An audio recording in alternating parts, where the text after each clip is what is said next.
Hello guys, NautoAce here, and I want to give my thoughts on the Nintendo Direct for February 8th, 2023. So I have to admit, it was really a good one, and it kind of gave me a reason, again, why switch. Well, to some extent, personally, but for the general consumer, Nintendo Direct for this one gave a lot of reason why to get a Switch rather than a PlayStation 5 or Series XS. Just saying, market reason there for the target audience.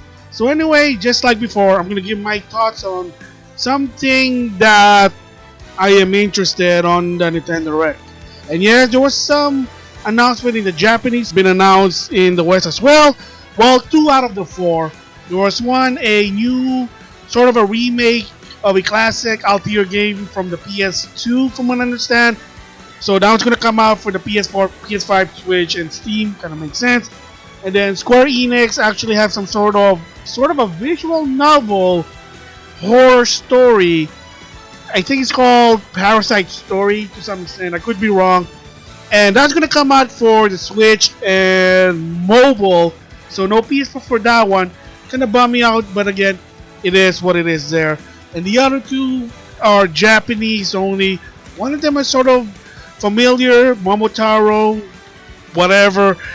Unfortunately, to some extent, all I know is the main character's name is Momotaro, meaning Peach, and it's an airport traveling simulator. Again, I don't know. And the other one, really, I have no idea what it is. With that said, what are my thoughts on the game that they announced for the West Nintendo Direct that I got me interested? So the first one is more info on Pikmin 4. So they showed another new Pikmin called Ice Pikmin, and then there's some sort of alien dog. So I don't think it's a Pikmin. I think the dog name is Otachi. It's sort of the Poochie in that. That game's gonna come out with 23 of July 21st. It is interesting, but we just have to wait and see.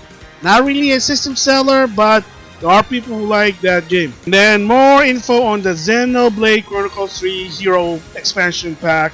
So they introduced Volume 3, and they have a new hero by the name of Masha, and then more challenges. And then they also show some sort of teaser for what Volume 4 is. And if you're a fan of this series, I bet you're going Google Gaga right now, because the teasers they showed Rex and Shulk from past Xenoblade Chronicle game make a comeback. They're a bit older. What's the story mean? Who knows? That's probably gonna come out probably the end of the year. Kind of makes sense, but who knows? I might get it in the long run. But like I said, I have a lot of games, and some of those Switch games I got, I bought their expansion pass and I hardly use them, but it is what it is there. And then the next one is Amigo Party Central, Switch exclusive. Kind of makes sense. Sadly, got leaked on Twitter. So the reason's a Switch exclusive because it's a motion game. You use your Joy-Con as a maracas, and you really can't do that on the PlayStation or Xbox unless you have a Kinect or PlayStation Move. But I don't think they're compatible right now. Just saying. I mean, I wouldn't be surprised if there's Amigo Party Central PlayStation VR 2. That'll be a different story there, but you know, it is what it is there. And then this one's sort of interesting in my opinion. The reason is, I'm assuming to some extent, I could be wrong, that it's probably the same series from the people who did Style Savvy, and that is Fashion Dreamer, published by Xe. But if you notice the game, it is sort of a vibe from Style Savvy, and I have played those games.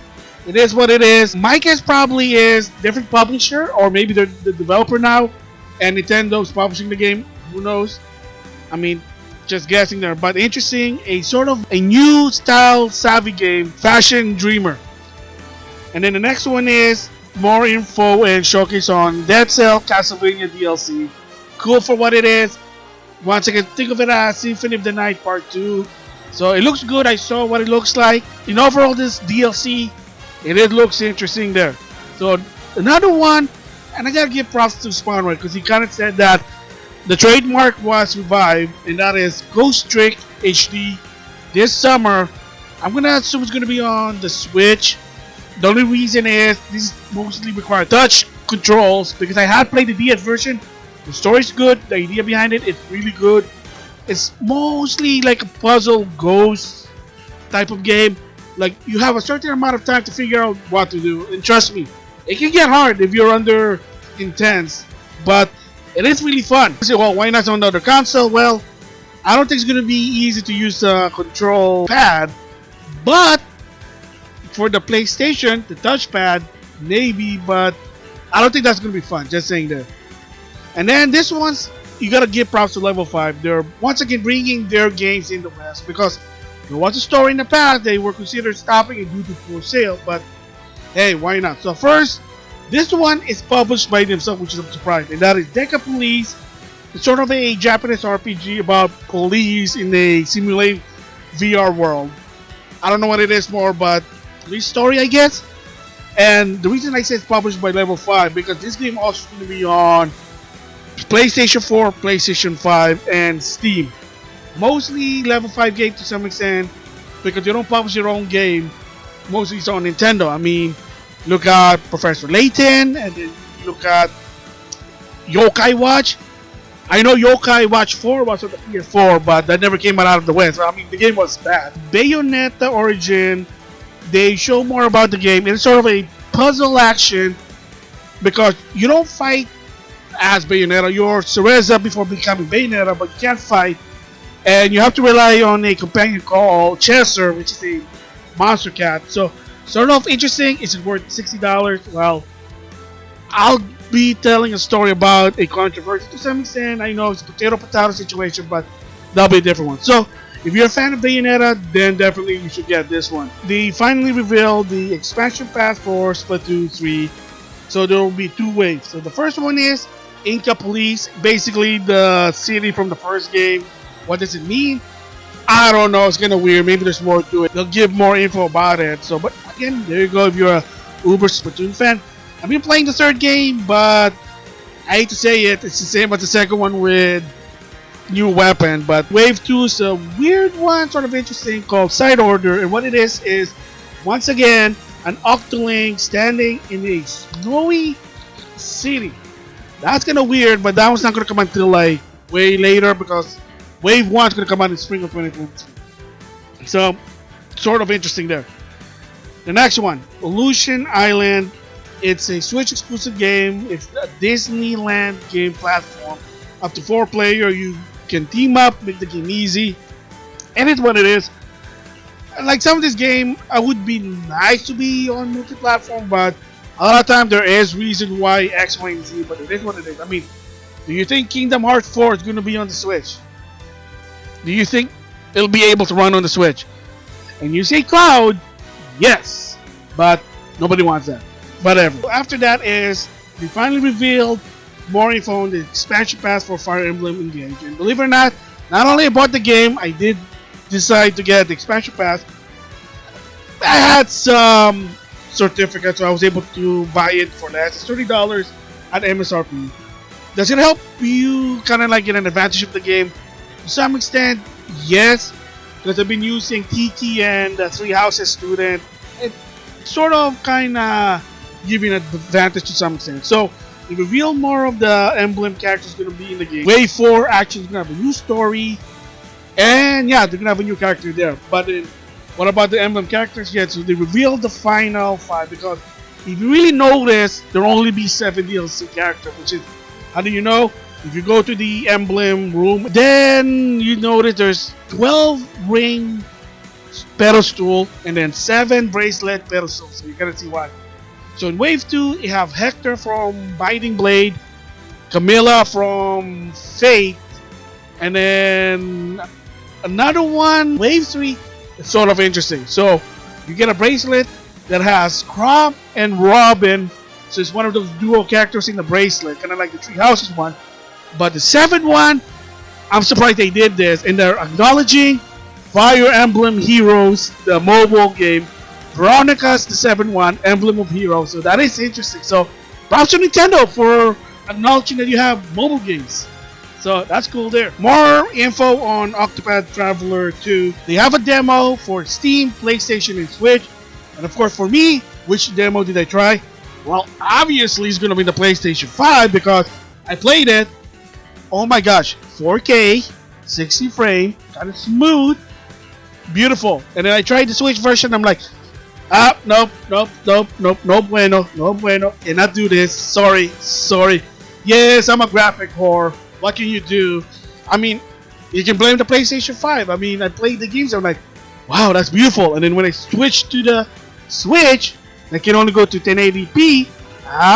I'm like, is it just me or is the game blurry a bit? Whatever, but what can you do? It is what it is. So anyway, Square Enix, when is Octopath Traveler to be on the PS4? Come on, release it. It's on the Xbox, it's on Steam. Why is it not on the PlayStation 4? But that's a different story there. So yeah, there is a demo, and the best part, and I did give my thoughts about this, the data transfer to the main game. You should always do that as a default now, because like I said, people don't have a time to start over. But again, maybe it's a case-by-case basis. Tears of the Kingdom joke there, but again, different story there. A sequel to Katamari Damacy. We love Katamari, re-rolled. So another remaster is going to be on multi-platform, so that's awesome. However, on the Switch, you have the Switch Online. You get a free trial in the future, so it is what it is. Seas of Star, there's a free demo on the Switch. This game been revealed is going to be coming out this summer. It has something to do with Crosscade, which is another indie game. But the music is the guy who did Chrono Trigger, so that's props. So if I have a chance, I'm going to try the demo on the Switch right now, but it is going to be multi-platform. That's awesome, dude. And then Etrian Odyssey HD Collection, the first 3 games, Steam and Switch. Kind of makes sense since the original one was on the 3DS. It's a dungeon RPG. I have tried playing their games. I'm not having fun with it to some extent. I mean, I'm all sort of having a problem already to some extent with Mary Skelter because that's the same deal. It's a dungeon type RPG, but we'll see. Hopefully it goes to other consoles also, but we'll just have to wait and see. And then one of the predictions, a lot of people, including myself, said they're finally going to reveal something about Advance War 1 and 2 reboot. And they did. They announced the game's going to come out on April 21st, 2023. Yes, 1 year after it was supposedly released, but due to a real life situation, Nintendo didn't want to offend people. They were like, okay, you know what? Let's not release it for a while. Let's hold it off. I don't think it's a bad thing what they did, but just it is what it is. I'm not going to get in there. But finally, they're finally going to release it. So a lot of people said, oh, it's going to be a shadow drop because they don't want to deal with the publicity. But no. It's your April game for Nintendo. So you got to give props there. And then more info on Kirby's return to Dreamland Deluxe. They introduced an epilogue of one of the sub-character. So he's going to have his own story. Looks interesting for what it is. And also there's a demo. Awesome. So, I mean, it's on the Wii. Now it's in HD. 60 frames. So you got to give props. $60 for this one. Hey, if Skyward Sword HD people are buying it for $60, Kirby fans are not going to have any problem buying this for $60. General, modern consumer, maybe. But again, different story there. Next one is the prediction that I got it right. A lot of people did. Nintendo Switch Online finally has 2 new systems for the base and for the expansion pack. So, for the base one, you get Game Boy and Game Boy Colors. Like I said, there was a rumor that was going to be separate, but no, they're putting it in one category. Game Boy makes sense. And then for the expansion pack, Game Boy Advance. So, does it make your $50 worth more than before? Some said yes. Personally, for me, I'm still working on that one. So, teaser on my main channel in April 2023. I am going to give a first 6 months impression of when I bought the expansion pack. So far, right now, here's the hint. I hardly even use it. I barely play the Genesis game. I barely played the N64 game. I tried GoldenEye, and that was bad. And I don't know what else. I mean, so you're paying more to able to play retro games. And the problem personally for me is, to some extent, I have those games, or I'm not into a retro Uber fan. That's why. But that'll be a different story there. And then the next one is Metroid Prime Remastered finally been announced. So this is a game that Jeff Grubb said that's going to come out in December 2022. Didn't happen. He was sure that it was supposed to happen. Well, he lost his hair. You know the story there if you follow Jeff Grubb.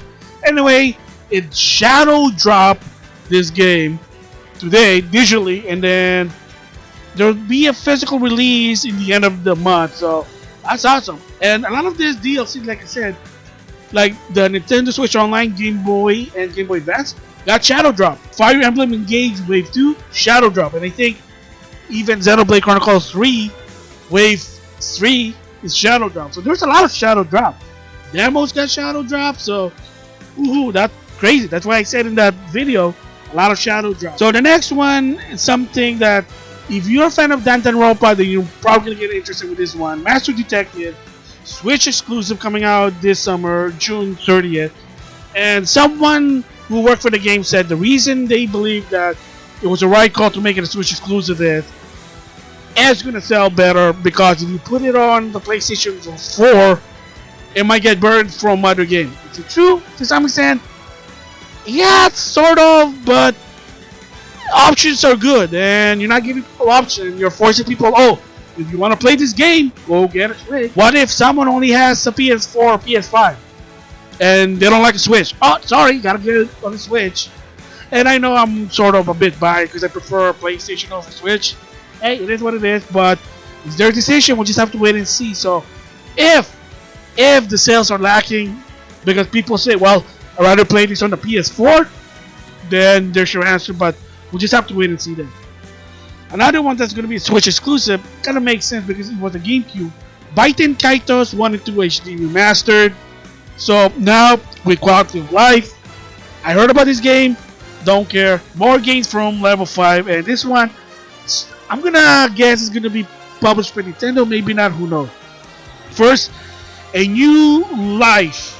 So a new one for the Switch. I played the one on the 3DS. There's also a mobile game.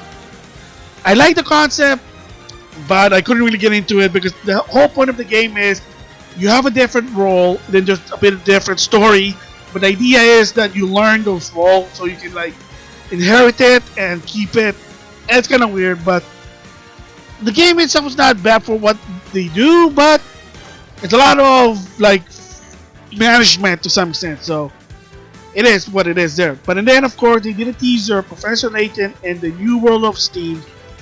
Oh boy there. So once again a new Professor Layton game, not an HD whatever. So I'm gonna assume once again it's probably gonna be Switch exclusive if Nintendo's publishing them. It would be nice to be multi-platform, especially on PlayStation 4, but again, you know, sometimes you gotta do business decision. Kinda suck there, but what it is, that might be interesting. We're going to a close. They revealed Wave 4 for the booster pack for Mario Kart 8 Deluxe. So one new track they introduced, Yoshi's Island, from Super Mario World to Yoshi's Island. And now they're bringing more characters. Birdo. The last time Birdo was in the Mario Kart game was on Double Dash, so she's back. That's awesome there. So I did play the booster pack.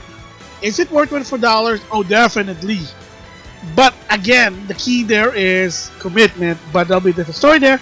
So I have tried some of the tracks. It is kind of interesting. It's much advanced, much better than the base one, but again, potato potato there. And then they showed a montage, whoopie-doo. So the game that kinda got interested on the montage is Minecraft for that new strategy action game, Mega Man Battle Network Collection, of course, a lot of people already came out before. Power Pros Baseball. I did not know that. Another shadow drop, and for whatever reason, it's 99 cents. So it's a famous baseball game from Konami, so it is what it is there.